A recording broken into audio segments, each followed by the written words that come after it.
I should have known something was wrong when my mother-in-law, Diane, insisted on picking up my medications after my surgery. You need rest, Olivia, she'd said with that saccharine smile. Let me take care of everything. I was a nurse for 30 years after all. Now, lying in my hospital bed for the second time this month, I watched as Dr. Peters examined my test results with a furrowed brow. Mrs. Anderson, these symptoms don't match your post-surgery profile, she said, flipping through my chart. The dizziness, rapid heartbeat, and blood pressure drops. They're more consistent with someone taking beta blockers, not your prescribed pain medication. I closed my eyes, remembering how Diane had organized my pills in that weekly organizer. I'm just helping, she'd insisted when I questioned the different-looking tablets.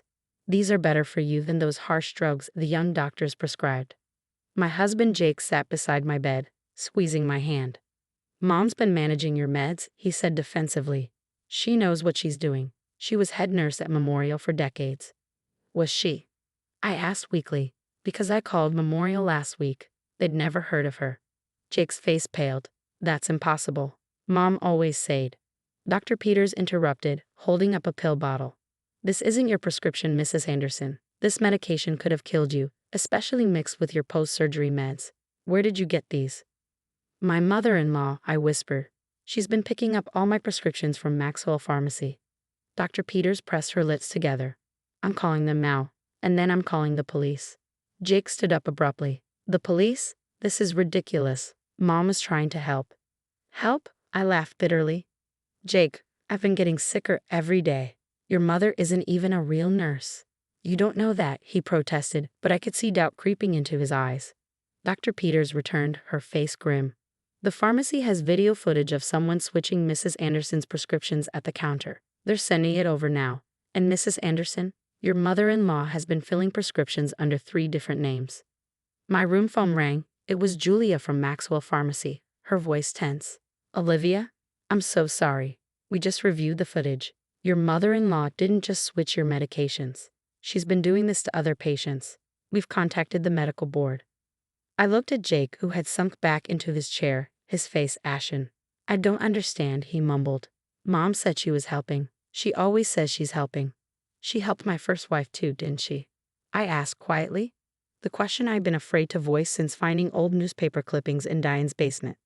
Jessica's mysterious decline after your mom moved in to nurse her back to health? Jake's head snapped up. That was different. Jessica was sick already. Was she? I pressed. Or did your mom help her get sicker? A knock at the door interrupted us. Detective Sarah Chen entered, holding a tablet. Mrs. Anderson, we need to talk about your mother-in-law, Diane Maxwell Anderson. Or should I say, Diana Maxwell Peters? She's had quite a few names, and quite a few patients who got mysteriously ill under her care. Jake's phone buzzed, a text from his mother. The doctors don't understand. I'm protecting our family. Tell Olivia to stop making trouble. Some people just aren't strong enough for our family. I watched my husband's face as he read the message, saw the moment when denial cracked and reality seeped in. He wordlessly handed his phone to Detective Chen. Jake, I said softly, how many times has your mother helped someone in the family get better? How many of them actually got better? The detective pulled out a notepad. We've linked her to 3 suspicious deaths in the past decade. All family members she was nursing back to health. All with mysterious symptoms that didn't match their original conditions. She's at our house right now, I said, suddenly remembering. Organizing more of my medications for when I get home. Detective Chen was already moving. We have officers en route. Mrs. Anderson will need a full statement. Jake stood up, his legs shaky. I'll tell you everything, he said. About Jessica, about my Aunt Marie, about all of them. I didn't want to see it. As they left to take Jake's statement, Dr. Peters adjusted my IV. We're switching you to monitored medications only. No outside prescriptions. You'll start feeling better soon. My phone lit up with a message from Diane. I heard you're making accusations. Remember, dear, stress isn't good for recovery. I have more of your special medicine ready at home. I handed the phone to the remaining officer. Sometimes the most dangerous predators are the ones who claim they're trying to help. As I settled back in my hospital bed, finally under proper care, I wondered how many others Diane had helped before someone finally checked the pharmacy footage. The security footage would tell the truth. And this time, Diane's help wouldn't be welcome anymore. The next 48 hours were a blur of police interviews, medical tests, and shocking revelations. Detective Chen had set up a laptop in my hospital room, showing me the pharmacy footage. There was Diane, clear as day, switching my medications at the counter while chatting pleasantly with an unsuspecting pharmacy tech. "We've recovered all the switched medications from your house," Detective Chen informed me. "The search also uncovered a locked box in your mother-in-law's guest room. Inside were journals dating back 15 years. She placed an evidence photo on my tray table. The journals were meticulously labeled by year, each one filled with Diane's neat handwriting. She documented everything." I asked, incredulous. "Narcissists often do," the detective replied. "They see their actions as justified. Listen to this entry from 3 weeks ago. Olivia's becoming too independent after her surgery. Like Jessica, she doesn't understand family loyalty. The new medication should help make her more compliant." A chill ran down my spine as Jake entered the room, looking exhausted. He'd spent hours at the police station, unraveling years of his mother's deceptions. "They found Jessica's medical records," he said, his voice hollow. "Mom altered her prescriptions too. The symptoms that killed her, they weren't from her original condition. They were from the medications Mom was giving her." I reached for his hand. "Jake, you couldn't have known." "Couldn't I?" His laugh was bitter. "Jessica complained about feeling worse after Mom started helping.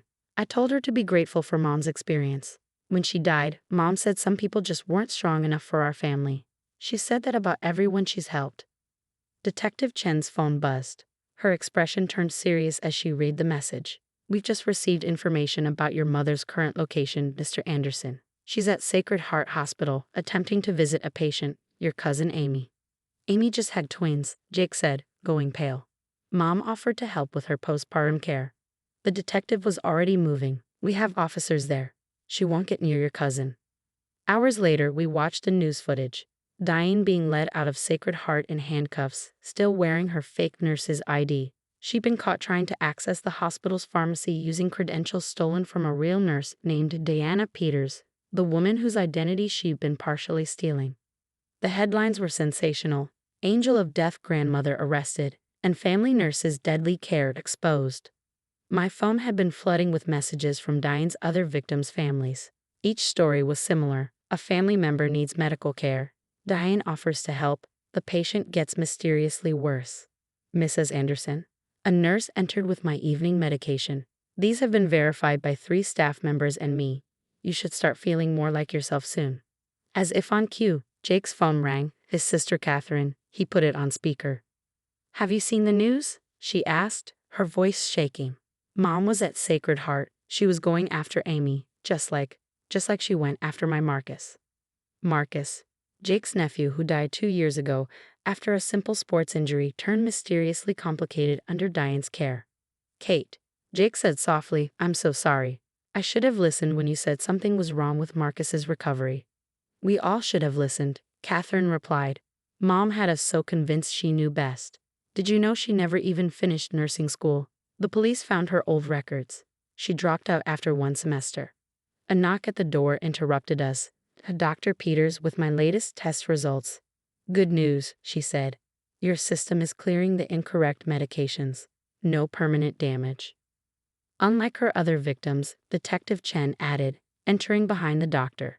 "We've linked her to 7 deaths so far. The DA is preparing charges." Jake's phone lit up with a message from the county jail. His hands shook as he read it aloud. "Darling, don't let them turn you against me. Everything I did was for our family. Some people just aren't strong enough for our love. Olivia was making you weak, just like Jessica, just like all the others. You'll understand someday." "Block her number," I said firmly. "She doesn't get to manipulate you anymore." Jake stared at his phone for a long moment before deleting his mother's contact. "You know what the worst part is? She really believes she was helping. Every death, every accident, she thought she was protecting our family by removing people she saw as threats." Detective Chen nodded grimly. Classic angel of death syndrome combined with an extreme form of narcissistic personality disorder. She saw herself as the guardian of your family's strength. "Some guardian," Jake muttered. "She nearly killed every person who got close to us." As evening fell, Amy's husband called. Diane had been planning to stay with them for a month after the twins came home. In her guest room, they'd found a small medical bag already packed with unlabeled pills. I watched Jake as he processed each new revelation, each betrayal. His mother had spent decades building a web of lies, all while systematically removing people she deemed unworthy of her family. "I've been thinking," he said finally, "about what family really means. It's not what Mom thinks. It's not about control or strength or protecting people by hurting them. It's about love, real love." Outside my hospital window, police lights still flashed as evidence was collected from Diane's car in the parking lot. But for the first time in weeks, I felt safe. The medication fog was lifting, and with it, years of Diane's careful manipulation were finally being exposed to the light. Sometimes the most dangerous monsters are the ones who claim to love you most. But tonight, one monster's reign of terror was finally over. 3 months later, I sat in the courtroom, watching Diane take the stand. She looked smaller without her carefully crafted nurse's appearance, wearing standard prison orange instead of her usual crisp medical scrubs. The prosecutor stood, holding one of Diane's journals. "Mrs. Anderson, could you explain this entry from March 15th, the one about your daughter-in-law, Olivia?" Diane's face remained serene. "I was protecting my son. Olivia was making him soft, just like Jessica did. Sometimes love requires difficult choices." "Difficult choices?" The prosecutor's voice sharpened. "Like switching her medications? Like you did with Jessica Anderson? And Marcus Shen? And the others?" "They were weak," Diane replied, her mask finally cracking. "All of them, corrupting my family with their weakness. I made the hard decisions no one else would make. Jake needs a strong family." I felt Jake's hand tighten around mine as his mother continued her chilling testimony. In the months since her arrest, 30 years of suspicious deaths and mysterious illnesses had been linked to her care. The true scope of her actions was still unfolding. During a break in the proceedings, Amy approached us with her twins. "I can't stop thinking about what might have happened," she whispered, clutching her babies closer. "She was supposed to stay with us for a month. But she didn't," I reminded her gently. We stopped her. Catherine joined us, holding a stack of papers. "The support group is growing," she said. "We found 15 more families who lost someone under Mom's care. They all thought they were alone." The support group had been Catherine's idea, a way for Diane's victims and their families to connect, to heal. What started as a small gathering had grown into a network of survivors, all sharing similar stories of Diane's manipulation and deadly help. When court resumed, the forensic accountant testified about finding multiple prescriptions filled under various names, all paid for with cash. The pharmacy footage showed Diane systematically switching medications, always with that same caring smile.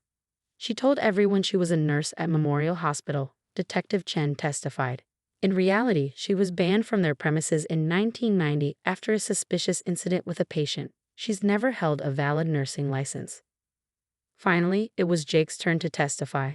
He stood steadily, avoiding his mother's gaze.